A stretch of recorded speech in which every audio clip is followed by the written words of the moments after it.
Seigneur, notre désir, c'est que tu puisses te manifester par ton esprit.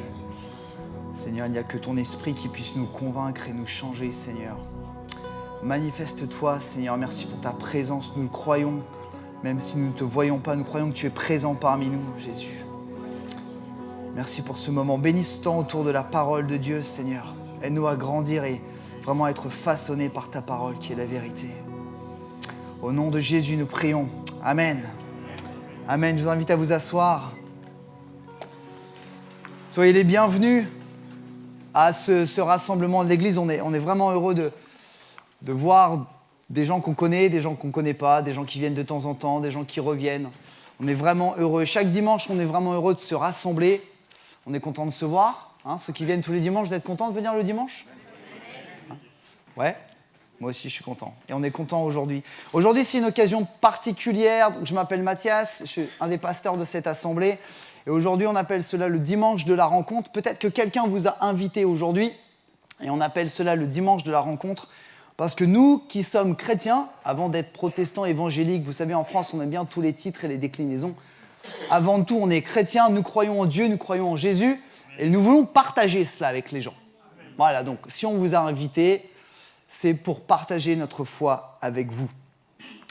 Et partager notre foi avec ceux qui connaissent déjà Jésus. Et je me suis dit que peut-être que certains ici n'avaient jamais lu la Bible, ou que peut-être certains ici ne la lisaient pas souvent. Et je me suis dit que pour changer, ce matin, on lirait la Bible. Et vous savez, à l'église Vie-et-Foi, on aime toujours prendre... La Bible est très très grande, très très grosse. Et on aime bien prendre des passages bien précis pour aller droit au but. Mais ce matin, je me suis dit qu'on lirait un chapitre entier. Soyons fous. Vous êtes d'accord avec ça ? Si vous voulez, la porte est toujours ouverte. Vous pouvez partir en courant, il n'y a pas de souci. Ok ? Et je pense que c'est important parce que la Bible dit que c'est la vérité, la parole de Dieu est la vérité. Et donc Dieu se révèle aux hommes et aux femmes à travers la Bible. Il utilise des hommes et des femmes, mais surtout la parole de Dieu. Donc, je voudrais vous emmener avec moi, si vous avez une Bible ou un smartphone, dans l'épître de 2 Pierre. Ça va s'afficher pour ceux qui n'ont pas de Bible. Et si vous n'avez pas de Bible, on serait très heureux aujourd'hui de vous en offrir une. Si vous êtes venu avec quelqu'un, donnez-lui un coup de coude et dites-lui « Hey, j'ai pas de Bible ». Et la personne s'arrangera pour vous en trouver une. Voilà. 2 Pierre, chapitre 3, voilà, versets 1 à 18. Alors, c'est pas très très long, il y a des livres qui font 150 versets. Celui-là, il fait que 18. Et quand j'ai lu cela, quand j'ai préparé ce message, j'ai vraiment senti dans mon cœur qu'on devait tout lire. Vous êtes prêts ? On est parti ? Alors, on va lire dans la version Bible du Summer. Si vous avez un smartphone, vous pouvez suivre. Mais sinon, il y a là-bas. Donc, Pierre, qui est un des 12 disciples de Jésus, c'est un des hommes. Ceux qui savent, Pierre, avant, son job, c'était d'être pêcheur. Et un jour, Jésus l'a rencontré et lui dit « Suis-moi ». Donc, il a lâché son job et il a suivi Jésus. C'est quand même une folie. Aujourd'hui, imaginez, quelqu'un vient vous voir à votre travail « Suis-moi ». Vous dites à votre patron « Je démissionne, je pars ». Vous imaginez, c'est fou quand même.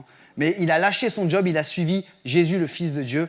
Et quand Jésus est mort et qu'il est ressuscité, on le verra après, les 12 sont restés sur terre, bien sûr, pour encourager les chrétiens. Et donc, il s'adresse à des chrétiens. Et il dit « Mes chers amis », vous êtes avec moi là ? C'est bon. Mes chers amis, voici déjà la 2e lettre que je vous écris. À l'époque, on écrivait des lettres pour encourager les gens. Dans l'une comme dans l'autre, je cherche à stimuler en vous une saine manière de penser en vous rappelant l'enseignement que vous avez reçu. Souvenez-vous en effet des paroles dites autrefois par les saints prophètes ainsi que du commandement du Seigneur et Sauveur, il parle de Jésus, que vos apôtres vous ont transmis. Sachez tout d'abord que dans les derniers jours, des moqueurs viendront qui vivront au gré de leurs propres désirs. Est-ce que ce n'est pas ce qui se passe déjà aujourd'hui ? Aujourd'hui, on fait ce qu'on veut, il y a des gens qui se moquent de notre foi, et on fait ce qu'on veut dans ce monde. Ils tourneront votre foi en ridicule, en disant « Alors, qu'en est-il de la promesse de sa venue ?» Ça veut dire Jésus a dit qu'il reviendra un jour, et nous le croyons. Et déjà à l'époque, il y avait des gens qui disaient « Jésus, il a dit qu'il allait revenir. Quand ? Qu'est-ce qui se passe ?» Donc ils se moquent. Alors qu'en est-il de la promesse de sa venue ? Nos ancêtres sont morts et depuis que le monde est monde, rien n'a changé. Mais il y a un fait que ces gens oublient délibérément, c'est que Dieu, par sa parole, a créé autrefois le ciel et la terre. Il a séparé la terre des eaux et il l'a rassemblée du milieu des eaux. De la même manière, Dieu a détruit le monde d'alors par les eaux du déluge. Quant à la terre et aux cieux actuels, lisons bien, ils sont réservés par cette même parole pour être livrés au feu. La Bible dit que notre terre actuelle sera condamnée et livrée au feu. Ils sont gardés en vue du jour du jugement où tous ceux et toutes celles qui n'ont aucun respect pour Dieu périront. Ça ne peut pas être plus clair, hein. Ça peut pas être plus clair. Mais il y a un fait que vous ne devez pas oublier, mes chers amis. C'est que pour le Seigneur, un jour est comme 1000 ans et 1000 ans sont comme un jour. Le Seigneur n'est pas en retard, contrairement à certains d'entre nous. Le Seigneur n'est pas en retard dans l'accomplissement de sa promesse, comme certains se l'imaginent. Écoutez bien, c'est énorme ce qui est marqué. Il fait simplement preuve de patience à votre égard, car il ne veut pas qu'un seul périsse. Donc la Bible nous dit que la terre va être condamnée, avec tous ceux qui ne croient pas en Dieu. Mais de l'autre côté, la Bible nous dit que Dieu, il veut aucune ne périsse. Il voudrait au contraire que tous, c'est tout le monde, hein, les 7, on est 8 ou 7 milliards 8 milliards, excusez-moi, je n'ai pas fait la mise à jour. Les 8 milliards se convertissent. On va un peu plus loin, mais le jour du Seigneur viendra comme un voleur. En ce jour-là, le ciel disparaîtra dans un fracas terrifiant, les astres embrasés se désagrégeront, et la terre se trouvera jugée avec toutes les œuvres qui auront été accomplies sur elle. Puisque tout l'univers doit ainsi se désagréger, quelle vie sainte vous devez mener, et avec quelle piété, c'est-à-dire l'attachement à Dieu, en attendant que vienne le jour de Dieu et on attend sa venue. On a bientôt terminé. Ce jour-là, le ciel en feu se désagrégera et les astres embrasés fondront. Mais nous attendons, comme Dieu l'a promis, un nouveau ciel et une nouvelle terre, où la justice habitera. La Bible dit que la terre actuelle sera condamnée, mais qu'il y aura de nouveaux cieux et une nouvelle terre. C'est pourquoi, mes chers amis, ces mêmes personnes, dans cette attente, le retour de Jésus, faites tous vos efforts pour que Dieu vous trouve pur et irréprochable à ses yeux, dans la paix qu'il donne. Comprenez bien que la patience du Seigneur a pour but votre salut. Dieu attend pour qu'un maximum se tourne vers lui. Paul, un autre apôtre, un autre chrétien, notre frère bien-aimé, vous l'a aussi écrit avec la sagesse que Dieu lui a donnée. Il l'a fait comme dans toutes ses lettres. Rappelez-vous, on écrivait des lettres à l'époque, où il aborde ces sujets. Certes, il s'y trouve des passages difficiles à comprendre, parce qu'il y a des gens qui ont du mal des fois à comprendre ce qui est marqué dans la Bible. Moi, le premier. C'est difficile parfois. Dont les personnes ignorantes et mal affermies déforment le sens. Il y a un fait, chers amis, frères et sœurs, c'est qu'aujourd'hui, il y a des hommes et des femmes qui déforment ce que la Bible, elle dit. C'est pas nouveau, hein, c'est pas moi qui le dis, hein, c'est la Bible qui le dit. Déforment le sens comme elles le font aussi pour leur propre ruine des autres textes de l'Écriture. Quant à vous, mes chers amis, vous voilà prévenus. Prenez garde de ne pas vous laisser entraîner par l'égarement de ces hommes vivant sans respect pour Dieu et de perdre ainsi la position solide que vous occupez, c'est-à-dire le salut, la relation avec Dieu. Dernier verset, qui est pas le plus important, mais celui sur lequel je voudrais m'arrêter aujourd'hui. Au contraire, progressez sans cesse dans la grâce et dans la connaissance de notre Seigneur et Sauveur Jésus-Christ. Progressez sans cesse. À lui soit la gloire dès maintenant et pour l'éternité. Amen. Ça va ? Voilà, vous avez tous lu la Bible, vous pourrez tous mourir heureux. On a au moins tous lu la Bible. Il y a beaucoup d'informations dans ce texte, mais j'ai vraiment eu à cœur qu'on puisse le lire ensemble. Mais ce qu'il faut se rappeler dans ce passage de la Bible, c'est que le désir de Dieu pour chaque homme et chaque femme, c'est que nous tous, nous progressions dans la connaissance et dans la grâce de Jésus. Qu'est-ce que ça veut dire progresser dans la connaissance et dans la grâce de Jésus ? Progresser dans la connaissance de quelqu'un, c'est mieux connaître cette personne, on est d'accord ? Ok, mon papa, qui vous salue, qui est actuellement en Côte d'Ivoire pour une mission humanitaire, dit « On peut connaître quelqu'un en ayant entendu parler de cette personne. On peut connaître quelqu'un en ayant lu des choses sur cette personne. Mais on ne connaît véritablement quelqu'un que quand on le rencontre et quand on passe du temps avec cette personne. Vous êtes d'accord ? Et progresser dans la connaissance de Jésus, c'est le rencontrer, savoir ce qu'il a fait pour moi et ce qu'il peut faire pour moi. Progresser dans la grâce. Qu'est-ce que la grâce veut dire ? C'est pas la grâce, vous savez, quand vous dites d'un danseur ou d'une danseuse, il ou elle, il a de la grâce. Okay ? Non. La grâce, c'est un don accordé sans qu'il soit dû. Vous connaissez tous le terme de grâce présidentielle. Quand le président de la République gracie quelqu'un, il ne mérite pas, mais il le fait quand même. Hein. Donc c'est une grâce, c'est un don gratuit, immérité. Et la vie de grâce, c'est la vie de ceux et celles qui ont accepté de vivre en acceptant le don gratuit de Dieu. Et on va voir plus tard que le don gratuit, c'est Jésus. Donc la Bible nous enseigne de progresser dans la connaissance de Jésus et dans la vie de grâce. Ça veut dire que ce message ce matin s'adresse à la fois aux personnes qui ne connaissent pas Jésus et s'adresse également aux personnes qui connaissent Jésus. Donc il y en aura pour tout le monde, rassurez-vous. Premier point, j'en aborderai que 2 ce matin. Numéro 1, progresser dans la connaissance de Jésus. Peut-être que pour certains, vous partez de 0, et j'ai envie de vous dire, si vous êtes présent à un rassemblement de l'Église, c'est super. Vous êtes déjà à 1. Peut-être que vous dites, mais moi je suis complètement ignorant, mais c'est déjà super d'être avec nous. Progresser dans la grâce et dans la connaissance de Jésus. Qui est Jésus ? Qu'a-t-il fait pour moi ou pour toi ? Qu'est-ce qu'il peut faire pour moi ? Il faut simplement, ce matin, on voudrait vraiment vous partager et vous dire que Jésus-Christ, c'est lui, le don gratuit de Dieu, pour sauver toute l'humanité.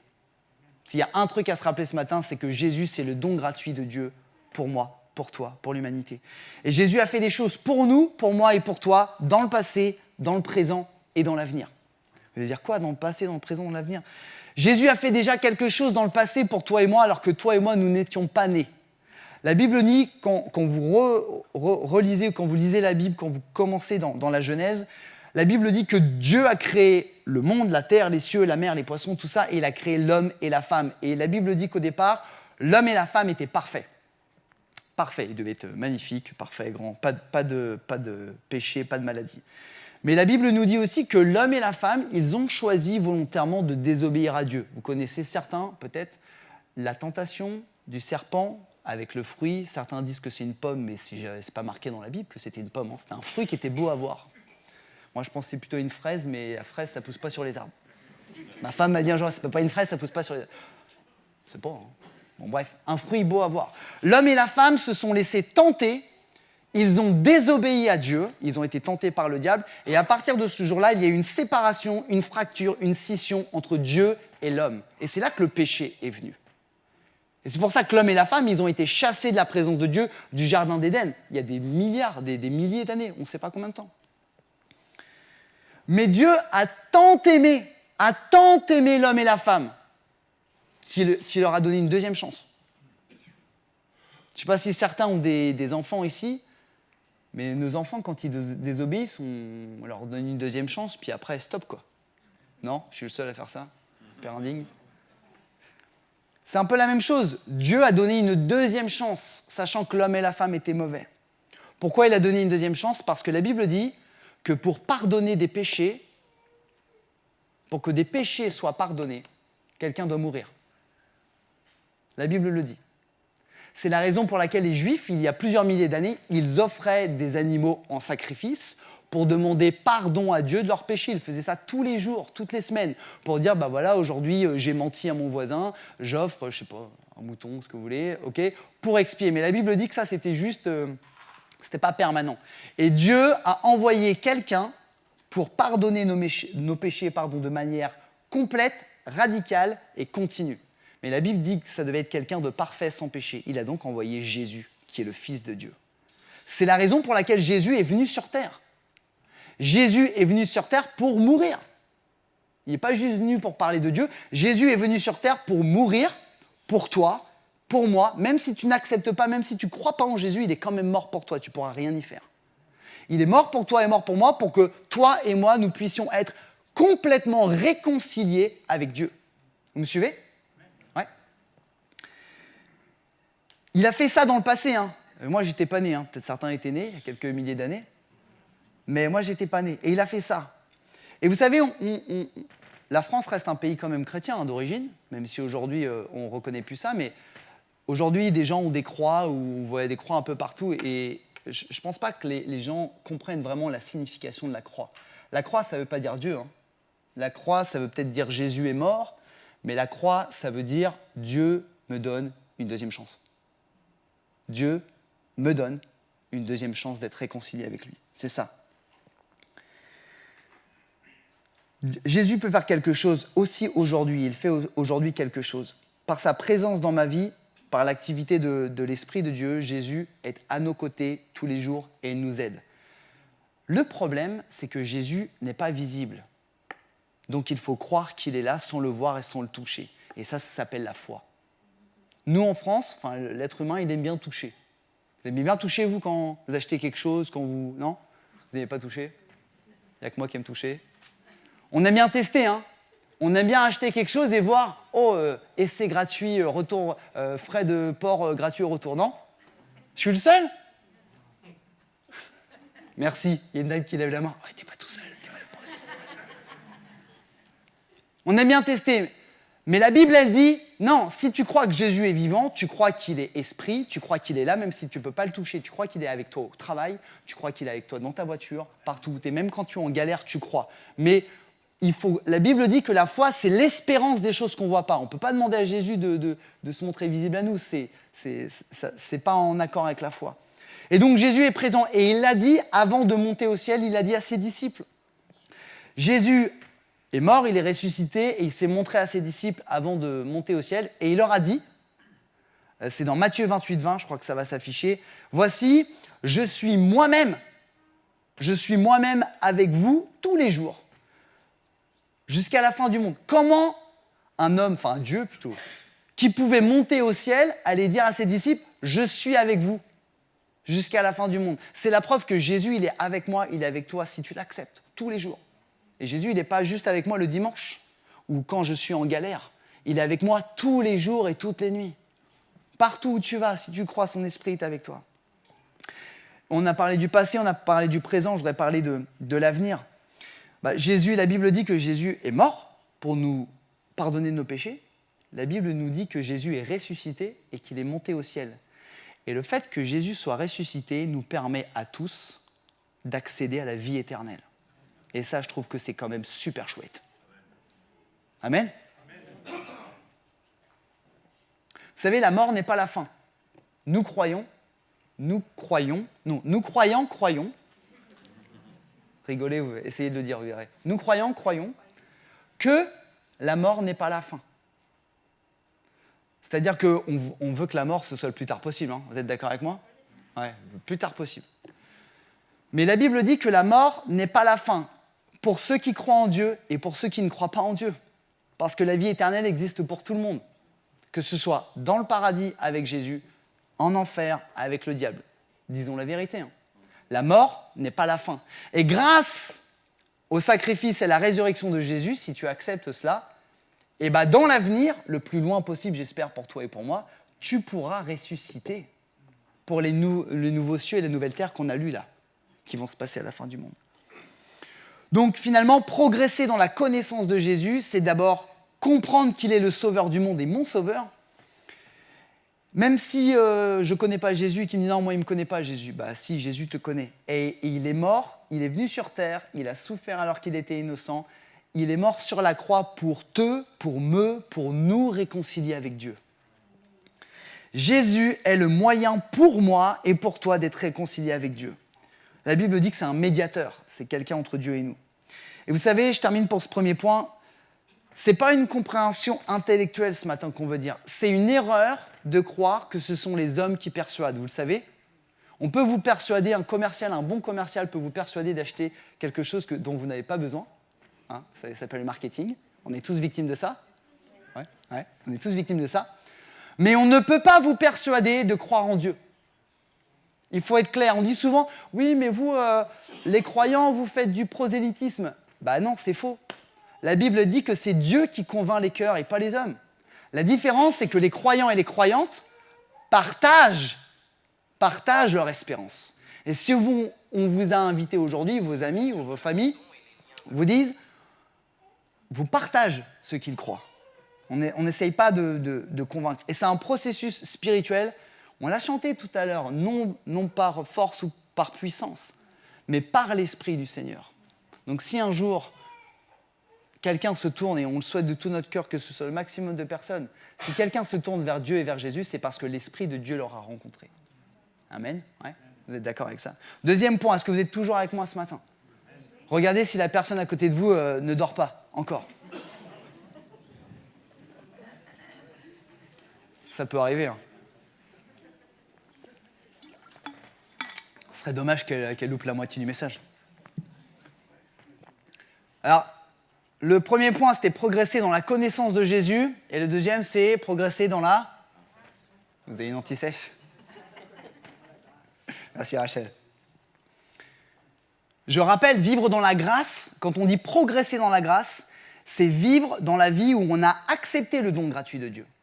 Donc je m'adresse aux gens qui ont compris, ont accepté que Jésus était leur sauveur. Et donc qui marchent, on dit, la marche chrétienne avec Jésus. Vous savez, Jésus-Christ n'est pas seulement notre sauveur. Il est d'abord notre sauveur, mais il est surtout notre Seigneur. Amen. Et je pensais à ça pendant que je préparais ce message. Vous savez, accepter Jésus comme sauveur, comme celui qui me sauve, qui me pardonne de mes péchés, ça nécessite juste une fois dans ta vie. La Bible dit, si tu crois en Jésus, tu seras sauvé. Juste une fois. Ça suffit. On peut le faire tous les jours, hein, mais juste une fois. Par contre, l'accepter comme Seigneur, je pense que ça se fait tous les jours. Vous voyez ce que je veux dire? Tous les jours, nous avons une occasion de ne pas l'accepter comme Seigneur.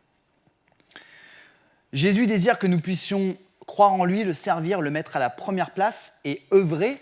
Vous savez, la Bible a dit que quand Jésus s'est présenté à des hommes et des femmes, ils l'ont suivi.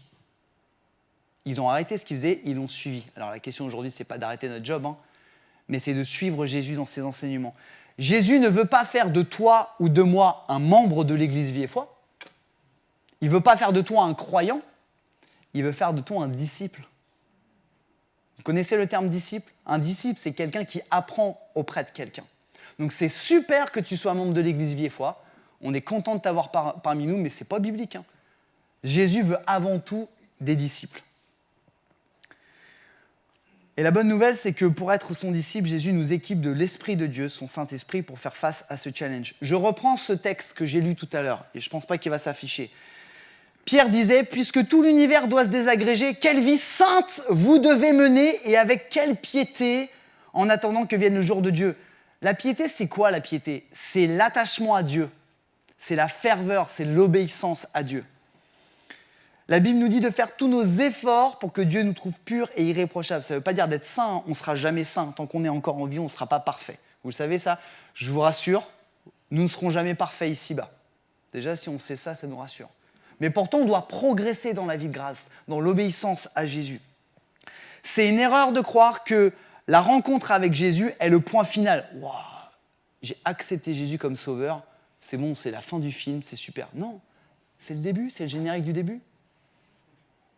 Quand tu rencontres Jésus, il veut te sauver, mais après, il a un super programme. Il veut t'utiliser pour bénir les gens autour de toi. Et malheureusement, beaucoup de personnes, trop de chrétiens disent « Ouais, c'est super, je suis sauvé, je crois en Jésus, quand je fermerai les yeux, j'irai au ciel. » Ça ne s'arrête pas là. Dieu veut nous utiliser pour partager notre foi, pour aider les gens, pour aimer les gens, pour aimer nos ennemis, pour aimer ton patron. Je n'ai pas dit ton ennemi, mais je le dis juste après.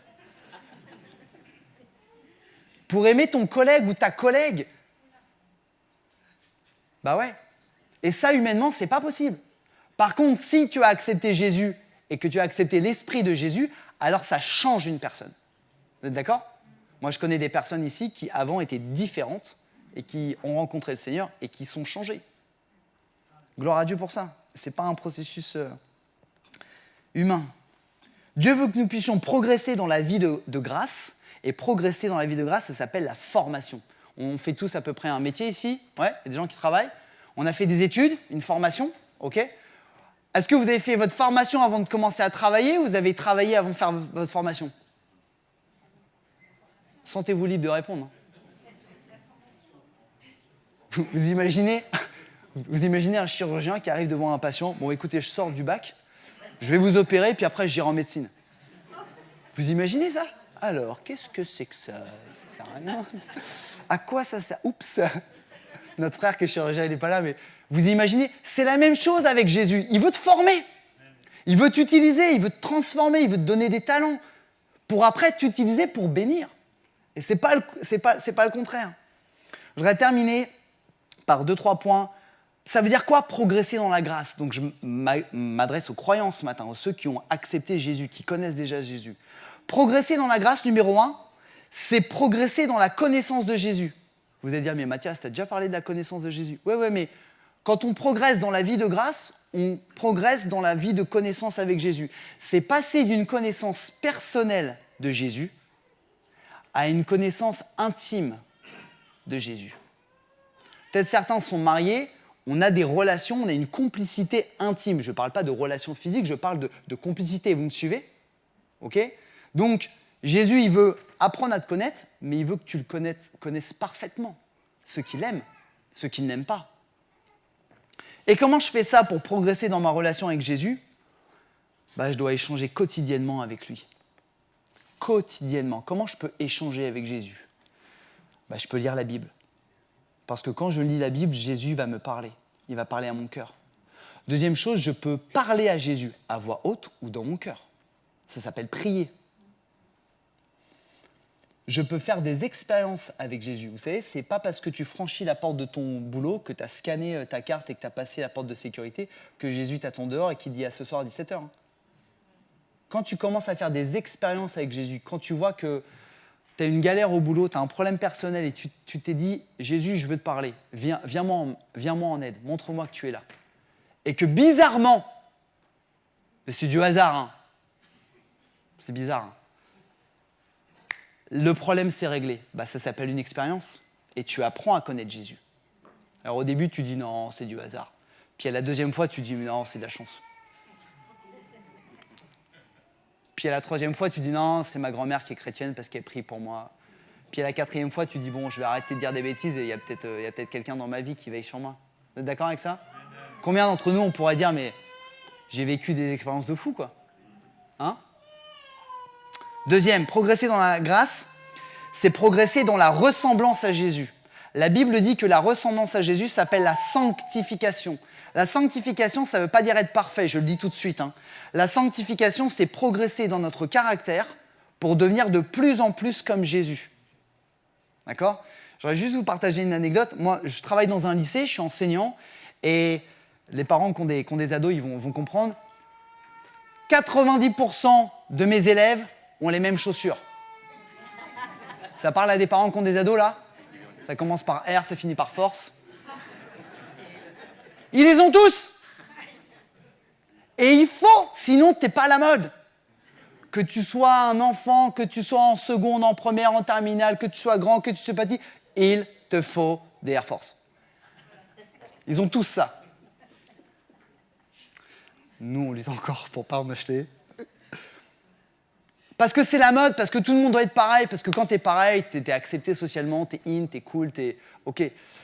Mais en fait, nous, chrétiens, Jésus nous demande de porter des Air Force de Jésus, quoi. Amen. C'est une image, hein. C'est une image. Avoir le caractère de Jésus. Jésus a dit, aime ton prochain. Jésus a dit, aime ton ennemi. Prie pour ton ennemi. Jésus nous dit, sois généreux. Jésus nous dit, ne sois pas hypocrite, sois honnête. Jésus nous dit, sois dans l'honnêteté. C'est ça, la sanctification. C'est grandir et ressembler à Jésus. Et pour ceux qui prennent des notes, c'est marqué, toutes ces qualités sont marquées dans la deuxième épître de Pierre. J'en parlais hier avec des frères et sœurs.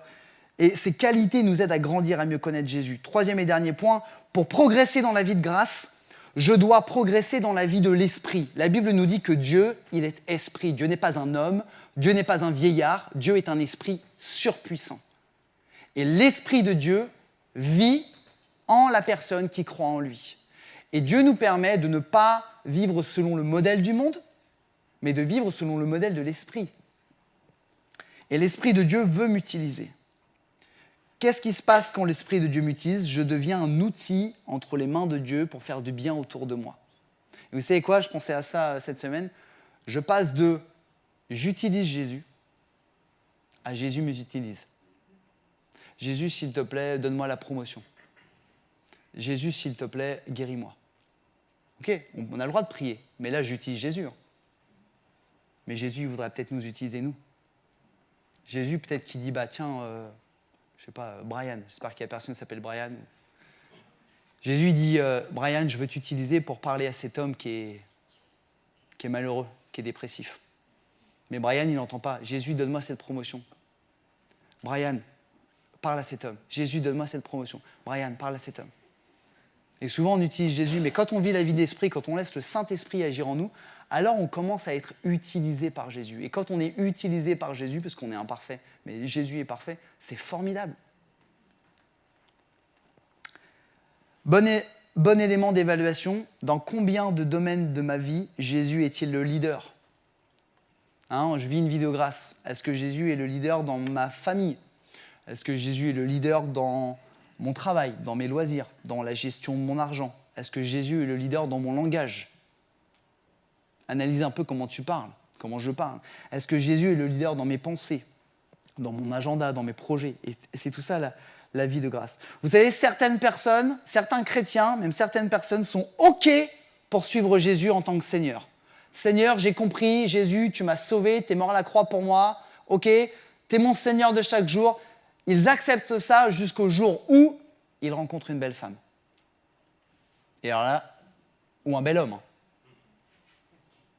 C'est OK jusqu'au jour où l'amour arrive, et là. Ou alors, ils acceptent de suivre Jésus comme Seigneur jusqu'au jour où ils ont une promotion professionnelle. Vous voyez ce que je veux dire ? On accepte Jésus comme Seigneur, t'es mon Seigneur, jusqu'au jour où tu tombes gravement malade. Parce que la Bible ne nous dit pas qu'on ne sera pas épargné de maladie, je préfère le dire. Mais Jésus, il nous demande de progresser dans la vie de grâce, et il nous dit, moi je désire, je ne te force pas, je désire être ton Seigneur tout le temps. Et de plus en plus. Il y a trop d'inconstance. Il y a trop de conditions. On met trop de conditions. C'est pour ça que la Bible, elle dit à nous chrétiens, vous êtes encore des bébés spirituels et vous buvez que du lait. Lisez dans le Nouveau Testament, je crois que c'est dans les épîtres de Paul à Timothée. On dit, oui, Jésus, je crois en toi, mais... Ah non, mais il y a ci, il y a ça. Jésus a tellement fait pour nous... Et que, en fait, la moindre des choses, c'est de tout faire pour lui. Et j'ai terminé. Et je voudrais, si vous le permettez, qu'on puisse peut-être avoir un temps ce matin, on va prier. Juste un temps de recueillement. Je voudrais vous inviter peut-être à courber les fronts, peut-être à fermer les yeux. Sentez-vous libre. On n'est pas obligé de fermer les yeux. Mais... Seigneur, conduis-nous, Jésus. Et je voudrais qu'on ait ensemble un temps de recueillement et peut-être laisser l'Esprit de Dieu parler à notre cœur.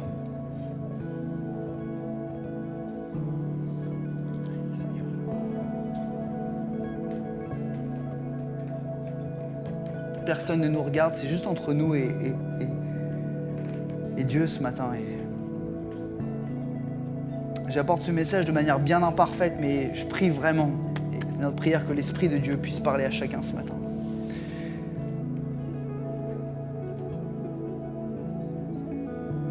Prenons quelques secondes, juste quelques secondes. Seigneur, tellement besoin de toi.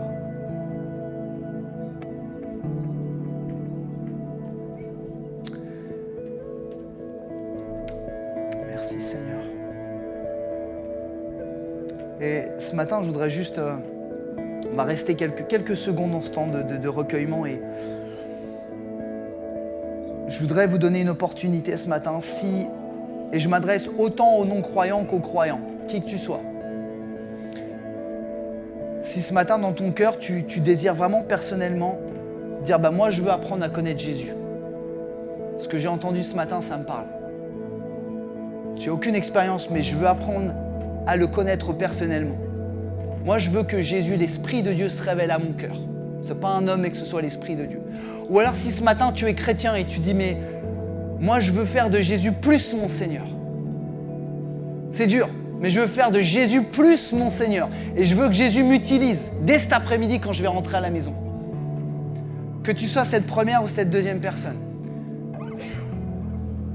Si tu veux répondre à cet appel, juste là où tu es, discrètement, je t'invite juste à lever ta main pour que je puisse prier pour toi. Lève ta main discrètement. Merci pour les mains qui se lèvent. Tu peux rester dans ce temps de recueillement. Quand vous avez levé votre main quelques secondes, vous pouvez la baisser. Merci pour les mains qui se lèvent. Juste encore quelques secondes. Vous savez, l'Esprit, merci pour cette main, merci pour cette main. Vous savez, la Bible dit que Jésus frappe à la porte. La Bible ne dit pas que Jésus va enfoncer la porte, il n'enfoncera jamais.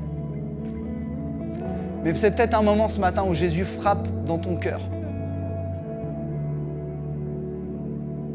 C'est peut-être le moment de lui répondre. Merci pour vos mains. Merci. Vous pouvez les baisser. Merci pour vos mains.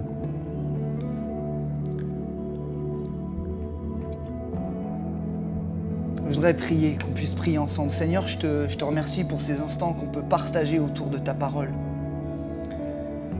Merci pour les personnes qui ont osé lever leurs mains, Seigneur, qu'elles te connaissent ou qu'elles ne te connaissent pas, Seigneur. Seigneur Jésus, je te prie vraiment de tout mon cœur de te révéler personnellement à elles. Aide-les à te rencontrer, à comprendre le message de la croix du salut. Aide-les, Seigneur, en tant que croyantes, à faire de toi leur Seigneur, à grandir avec toi et à voir que tu les utilises pour bénir les gens autour d'elles.